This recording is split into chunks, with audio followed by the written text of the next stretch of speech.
Welcome to Candid Conversation. Post-demonetization, we are seeing a considerable focus on digital transactions as we push ahead to a largely cashless economy, and mobile telephony is very much at the center stage of cashless transactions. To discuss the opportunities and challenges in the telecom space in India and its future in the age of disruptions, we are joined by Telecom Secretary G.S. Deepak. Welcome, Mr. Deepak, to Candid Conversation. After the demonetization announcement, we have seen a substantial increase in cashless transactions through e-wallets, etc. How is the Department of Telecom contributing to this push towards a largely cashless economy? This is something which needed to happen, and it's wonderful that it's beginning to happen because this is the way to go in a digital era. As far as the role of the Department of Telecom is concerned, in ultimately facilitating that the mobile phone becomes a bank for citizens, we are looking at it in 2 or 3 ways. The basic thing is to ensure connectivity, high-speed broadband available all across the country, even in the distant towns and villages, so that citizens can access government to citizen services, other services, do their banking transactions from wherever they are on the mobile phone. The second is to facilitate banking transactions, and this is for this the USSD charge, which is the USSD, as you know, is the way of using feature phones. Those who don't even have smartphones, they can through feature phones. And there are quite a few feature phones, 65% of them are feature phones. So using the feature phone to be able to do banking transactions, it had a charge. That charge has been reduced since a couple of days from 1.5 rupees to 50 paisa, and the telcos, on the request of the government, have decided to make it free till 31st December. The third is enabling telcos to set up payment banks and to operationalize payment banks, and a number of them have come out with a quicker rollout of payment banks now that the speed of moving to a digital transaction era is quickening. Is this facilitation that you talked about going to be just temporary, or is it going to stay? The reduction in USSD charges from 1 rupee 50 paisa to 50 paisa is permanent. This free availability till 31st December is till 31st December. Call drops are very much a reality even today. We earlier saw the TRAI imposing penalty for call drops, but that was challenged in the courts, and we know what's happened since then. So by when can we expect this issue to be resolved once and for all? See, if you look at the problem of call drops, the causes of it are basically two primary causes because of which call drops happen. One is that in India, telecom operators have not had enough spectrum. There has been a fragmentation of spectrum. And the other reason is that they have not made enough investments in electronics and towers and base transmitting stations so that the coverage of population is adequate. Now, on the first issue, we've been able to tackle it by and large. In the last spectrum auctions, which happened in October 2016, we have put enough spectrum in the hands of operators, which enables them to provide good quality of services. The amount of spectrum that was sold in the October auctions was more than that cumulatively sold in the auctions of 12, 13, 2014 and 2015. So that problem, I think, we have fixed. The issue now is for telecom operators to roll out networks using the spectrum and in the old spectrum, and there has been an acceleration in that as well. For instance, in the year 15-16, about 130,000 base transmitting stations were established. This year, in 4 months itself, they have established these many. So the pace of investment is faster, and it is also being brought out from our feedback on call drops. While the call drop situation is not satisfactory at all in many parts of the country, of the 185 2G networks, which are the voice networks, which are used by the poorest of our telecom subscribers, out of 185 networks, 39 had issues of call drops in October 2015. That figure has come down to 19. So we are working with the industry to bring it down. Are you looking at a timeline for abolition of call drops? See, call drops, we are certainly looking at a work program to reduce call drops so that this does not remain an issue in the telecom space. Since you've mentioned transmission towers, there's also a belief among some people, an uninformed one, that these towers emit dangerous radiations along with mobile phones. So what's being done on the part of Department of Telecom to spread awareness on this front? Yes, this is a myth, perhaps a misconception, which is prevalent. And this causes a problem for the industry in the sense that lots of local bodies put prohibitions on establishment of telecom towers. And the way the technology is in India and anywhere else in the world, if you don't have a tower, you cannot have mobile connectivity. The Department of Telecom has been working on a number of areas. One is in trying to spread awareness. We have, through a number of interpersonal interactions with decision makers, with municipal commissioners, mayors, chiefs of RWAs in different cities, been trying to tell them what exactly is the issue. See, there's all kinds of rumors which often led to requests for moving towers or closing down towers. But the real fact is that the WHO, the World Health Organization, has looked at something like 25,000 studies done over the last 40 years. They've done a peer review of those. And they have come to the conclusion that there is no relationship between the low-level electromagnetic field, which is emitted by mobile towers, and hazards to human health. So all these things about that mobile tower radiation cause skin diseases, cause cancer, etc., is completely unfounded. We've had this challenge. We've had this challenge in 13 high courts, and the various courts, on the basis of evidence and expert inputs, all of them have come to the conclusion that there's no case of towers being removed or shifted because of harmful radiations. So this is what we're doing. We hope to expand this into a multimedia campaign using the social media as well as the mass media. But ultimately, through you and through your viewers, the point that is to be made is that this technology has been used in the world for almost 60 odd years. So many studies have been done. We have the same technology as anywhere else in the world. And our standards are 10 times stiffer.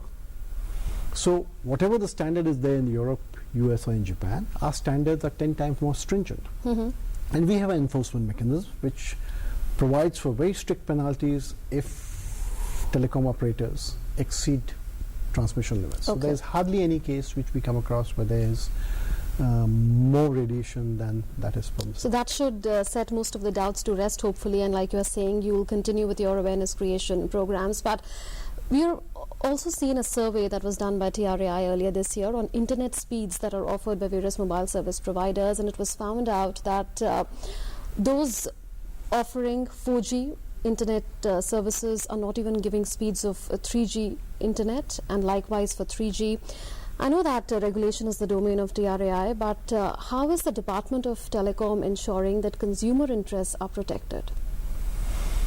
The broadband speeds in different broadband plans which telcos are giving to its users is often an issue. The basic problem is that no company at the present point of time guarantees a speed. They give you a data volume, that this is a 5 GB plan or 2 GB plan, and mention speeds. But there is no system of enforcing those speeds. And one of the problems why speeds have been low in India traditionally is, again, the fragmentation and shortage of spectrum. So with the increase in spectrum and more investment, that is a problem which should also get sorted out. As far as the consumer is concerned, whether it's the area of call drops or it is broadband speeds, we are committed to ensuring that the consumer is able to access telephone services, especially mobile telephony services, with the least of inconvenience.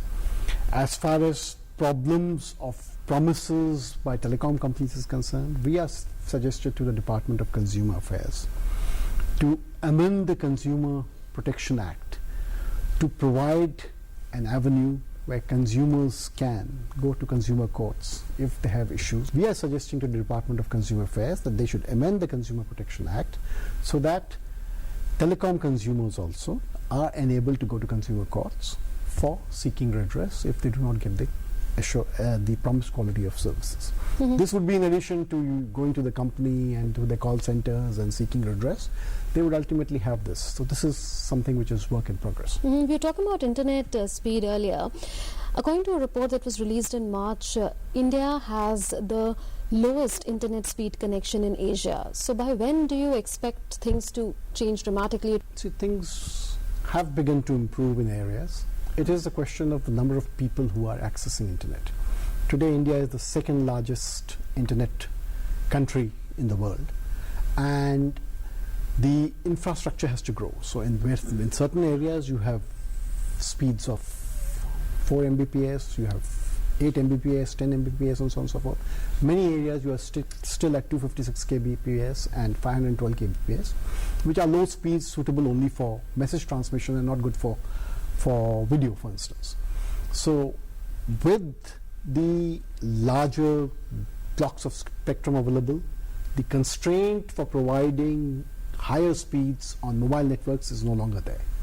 As far as villages and rural areas are concerned, the business case often does not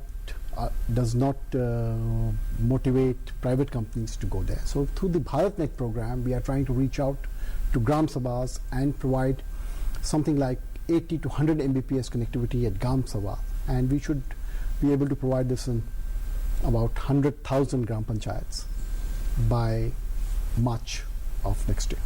There are so many instances of unwanted calls and messages that one gets despite registering oneself on the DND platform. So what would you say to such consumers who literally feel harassed by these constant calls and messages? This is something which is basically in the remit of TRAI, and they are working on this. But I think once the consumer has the possibility of getting redress through the Consumer Protection Act, this will be a strong measure which he can get for preventing this kind of a menace. In May this year, the then Telecom Minister had said that the government is ready to consider punitive powers for TRAI, and many thought that maybe that can solve the problem insofar as consumer protection is concerned. Any forward movement on that? The TRAI has made a proposal for giving it punitive powers. That is under examination, and there are a number of legal, commercial and technical issues related to that. Hopefully we should have a decision on that shortly. When you mention consumer protection, one thing which we have done to make life easier for consumers is the use of Aadhaar-based eKYC for telecom customers. Now, when a new consumer goes to a telecom outlet, he can, through his biometric authentication, get the activated SIM card in 15 to 20 minutes across the table. Earlier, this used to take a lot of time, a lot of documentation was required, a lot of paperwork. So we believe that the 10 crore additional consumers on an average which you get in telecom would be facilitated by the use of Aadhaar-based eKYC in telecom. And this is the largest private sector use of Aadhaar card in India by far. It also has a very positive environmental fallout, in the sense that this would lead, we estimate, to saving about 50,000 trees every year in just reducing the paperwork. All data regarding customer acquisition would be stored electronically. The entire process would be online, and it would ensure better security because you are sure of the identity of the person to whom you have given the SIM card. The mobile service providers often talk about spectrum scarcity. You've referred to that, and we saw an auction in October. The revenue target that the budget had set from the telecom industry was more than 98,000 crore rupees. That, I understand, has been internally revised since then. But what was expected in terms of upfront payment from the subscribers was around 64,000 crore rupees, if my memory serves me right. What you got was 32,000 crore rupees, besides, of course, service tax. So did you see the kind of enthusiasm that you would have expected in that auction? Yeah, let me take this in two parts. One is about if you look at the enthusiasm, the amount of spectrum sold. And as I mentioned, the amount of spectrum sold was 965 megahertz, which is more than the amount we have sold cumulatively in the last 4 auctions. Putting a lot of spectrum on the table and a lot of it being bought will enable industry to provide international quality services, both voice and data. So that's a plus plus. Regarding the revenue targets, my understanding is that our target of revenue was about 34,500 crores. We got an upfront payment of 32,500 crores, which again is the highest in any auction in 12, 13, 14 and 15. So you're satisfied with the proceeds? As far as the telecom industry is concerned, the auction was successful in the sense they got a lot of spectrum, they got it at a market determined price. As far as the treasury is concerned, they would always like more. Any treasury would like more revenues from an auction, and that's undoubtedly because of the demands they have on resources. So I think it was a successful auction in the sense that it was transparently done. It was a huge exercise of auction of something like 2,000 megahertz plus across 7 bands. The industry has, across the board, along both individual operators as well as the associations, have lauded it as an exercise which will help them in rolling out networks and providing better quality of services. But there were no takers. We have got more money than ever before as far as upfront payments are concerned. No bids were received for the 700 megahertz and 900 megahertz band. Could the reserve price have been lower for these bands? Yeah, the reserve price is suggested by TRAI on the basis of consultation with all stakeholders other than the government. We in government, of course, had sent it back to them for reconsideration, but since they reiterated, we accepted the reserve price that they had recommended. Now, one of the reasons for no bids coming in the 700 megahertz band may have been the high price, but then this is top quality spectrum. The other reason also is that there is no ecosystem. There are no devices available in India for use in the 700 megahertz band. So the earliest you can get revenue out of it would have been 2 to 3 years. So considering the fact that the industry has given us 3.5 lakh crores of spectrum bids in the last 6 years and more than 1,90,000 crores upfront, they are preserving cash and they have high debt.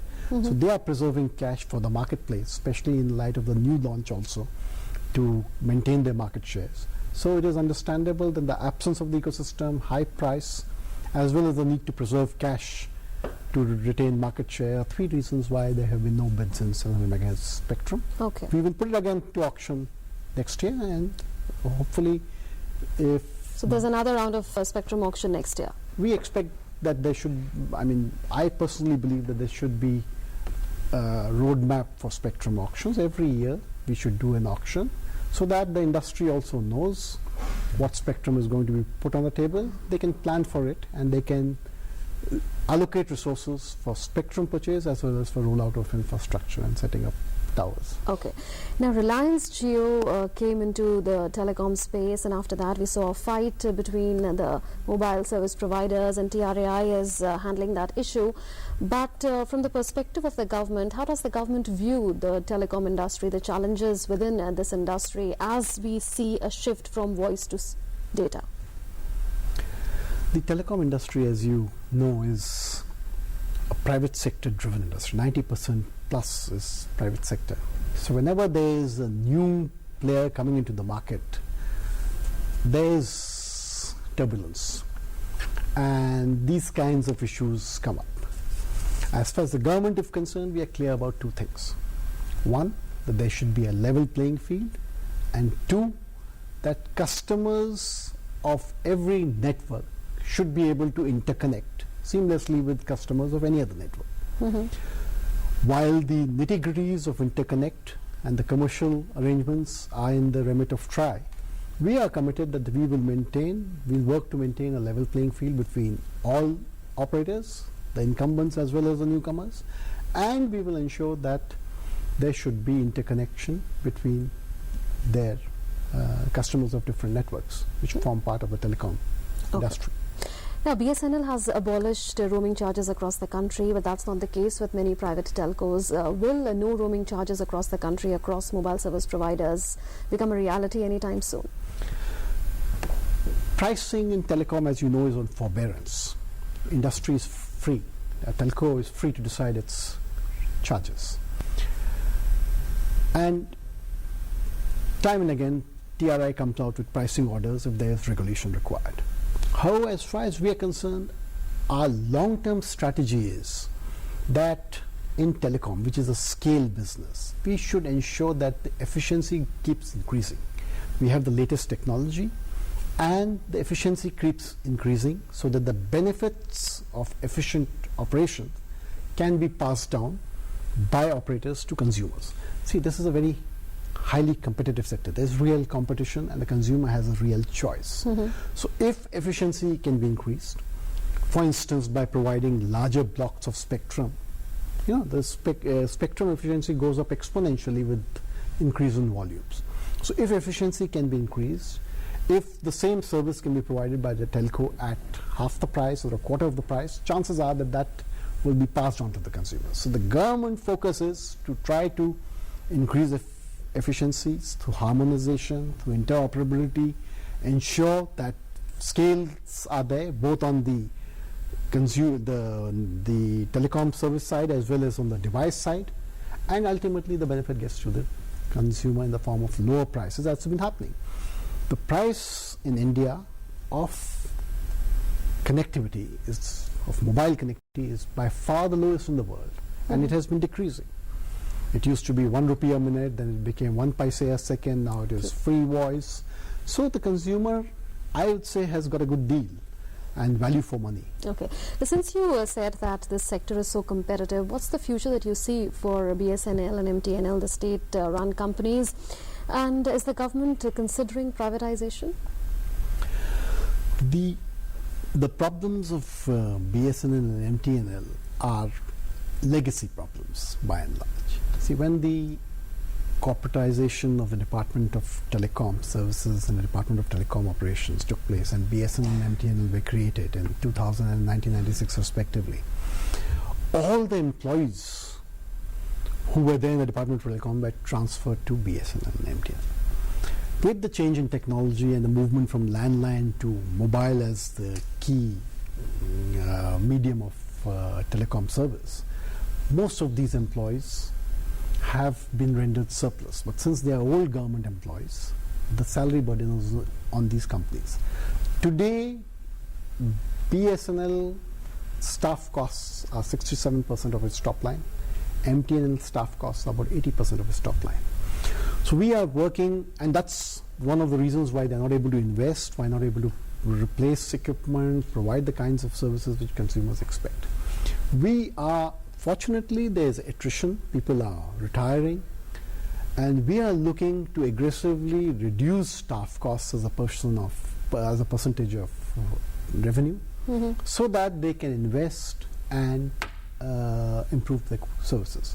So there is a plan to make them more efficient. But no plan to privatize them? As of now, no plan to privatize them, because the idea is that they need to be made more effective, and they have a niche customer area which they can effectively serve. Okay, towards the end, very briefly, the three major policy decisions that your government has taken that has helped the sector, and the three major challenges going ahead that you see. See, this government for the last 2.5 years, and more specifically in the last 1 year, has been focused on reforms. The Prime Minister himself is in the vanguard of this movement for promoting the ease of doing business and making India the top destination for investment. As far as the telecom sector is concerned, we've done 3 major reforms. One is in the area of spectrum management, spectrum sharing, spectrum trading, harmonization of spectrum, which has got us about 17,000 crores worth of new spectrum which we have sold, and auction of spectrum in a transparent manner is something which has been done. So the first stage of reforms in the area of access spectrum are now complete. We've also brought out very recently, on the 15th of November, the right-of-way rules. Now, these are rules under the IT Act, therefore they are binding on various entities to make transparent, to make time-bound, and to make it easier for companies to set up telecom infrastructure, both fiber and towers. There are provisions here which sets time limits for decisions, and if decisions are not taken in a particular time limit, they would be assumed to be deemed to have been taken or approved. Okay. So, and in 1 year from now, all proposals to every local body, municipality, corporation, or an agency like the National Highway or Railways, which provide right-of-way approvals, would have to be done online through an automated portal, which we have mandated that has to be set up in 1 year. That's So this interesting. is the second part, the second reform. And third, basically, is we've created a new license called the Virtual Network Operators License. Now, the reseller's license is something which was missing in the Indian telecom space. Every other country has this. This enables us to separate the telecom service from the provision, from the front end, from the marketing and the branding part of it. So now organizations with specific strengths can buy bulk data and voice, package them Okay. depending on the needs of a niche segment of customers, and sell it. And for the telecom operators, especially BSNL and MTNL, it is an advantage because they are not able to utilize the capacity of the networks. So they can sell bulk data and voice to these people, who can then market it to their customers. So Okay. these three things have happened in the last 8 months, which I think will, over a period of time, bring out a transformational improvement in not only the ease of doing business, but also the efficiencies, as well as the consumer services which people will get. All right. Thank you so much for having joined us on Candid Conversation, Mr. Deepak. It was a pleasure speaking to you. All the very best to you for your future endeavors. Thank you so much.